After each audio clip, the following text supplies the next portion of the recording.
number of festivals here in Western New York have had to shut down early on various nights so far this season. The most recent happening at the Chautauqua County Fair just the other night after this fight broke out between teenagers. It was caught on camera.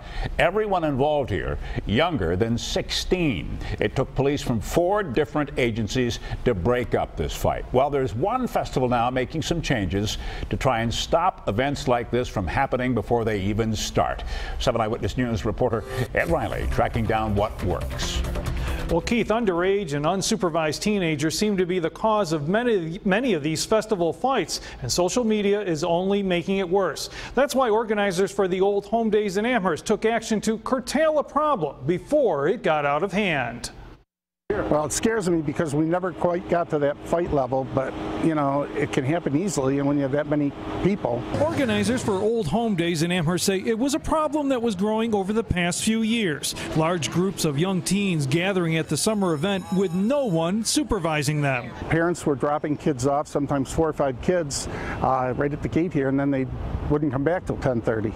So the kids were just roaming around. They didn't have the money to spend. And the teenagers were scaring away families and business for the event. So families or small groups were coming on, seeing what a crowd it was there, and they were turning around and walking off. That's why this year new rules were adopted, banning backpacks on minors after 6 p.m. and not allowing any teens under 18 to enter the event after 6 p.m. unless accompanied by an adult. We're not a babysitting service. But the new policy did work. And we had great results. Now, after fights caused problems at the Italian Festival, Canalfest, and the Chautauqua County Fair, some wonder if all festivals should consider more restrictions for young teenagers. Certainly, we would anticipate and expect parents to supervise their children. Currently, there are no restrictions for teens entering the Eden Corn Festival or the Erie County Fair. But officials for both events say law enforcement and security will be extra vigilant, even watching social media that seems to be part of the problem. Yes, social media is a concern. We monitor social media.